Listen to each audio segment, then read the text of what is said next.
Story number 17, God's Covenant with David. Saul was the first king of Israel. He was tall and handsome, just like the people wanted.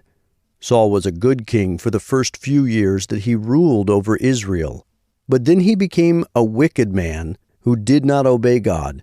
So God chose a different man who would one day be king in his place. God chose a young Israelite named David to be king after Saul. David was a shepherd from the town of Bethlehem. At different times, while he was watching his father's sheep, David had killed both a lion and a bear that had attacked the sheep. David was a humble and righteous man who trusted and obeyed God. David became a great soldier and leader. When David was still a young man, he fought against a giant named Goliath. Goliath was a trained soldier, very strong, and almost 3 meters tall. But God helped David kill Goliath and save Israel. After that, David won many victories over Israel's enemies, for which the people praised him. Saul became jealous of the people's love for David. Saul tried many times to kill him, so David hid from Saul. One day Saul was looking for David so he could kill him. Saul went into the same cave where David was hiding from Saul, but Saul did not see him. David was now very close to Saul and could have killed him, but he did not. Instead, David cut off a piece of Saul's clothes to prove to Saul that he would not kill him in order to become king. Eventually, Saul died in battle, and David became king of Israel. He was a good king, and the people loved him.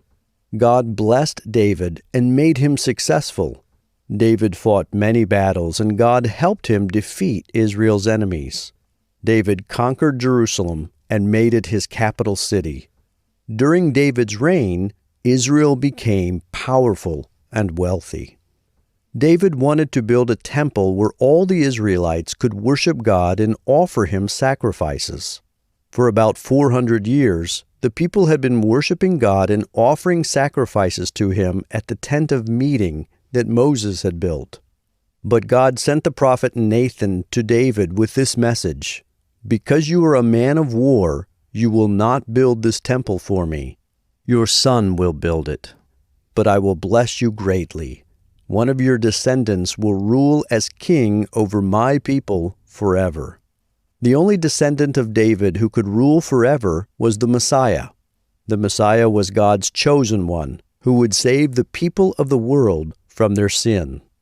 When David heard these words, he immediately thanked and praised God because he had promised David this great honor and many blessings. David did not know when God would do these things, but as it happened, the Israelites would have to wait a long time before the Messiah came. Almost 1,000 years. David ruled with justice and faithfulness for many years, and God blessed him. However, toward the end of his life, he sinned terribly against God.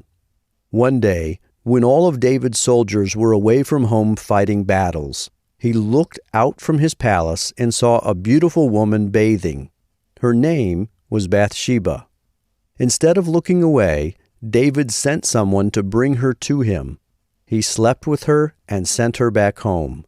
A short time later, Bathsheba sent a message to David saying that she was pregnant. Bathsheba's husband, a man named Uriah, was one of David's best soldiers. David called Uriah back from the battle and told him to go be with his wife. But Uriah refused to go home while the rest of the soldiers were in battle. So David sent Uriah back to the battle and told the general to place him where the enemy was strongest, so that he would be killed. After Uriah was killed, David married Bathsheba. Later she gave birth to David's son. God was very angry about what David had done, so he sent the prophet Nathan to tell David how evil his sin was.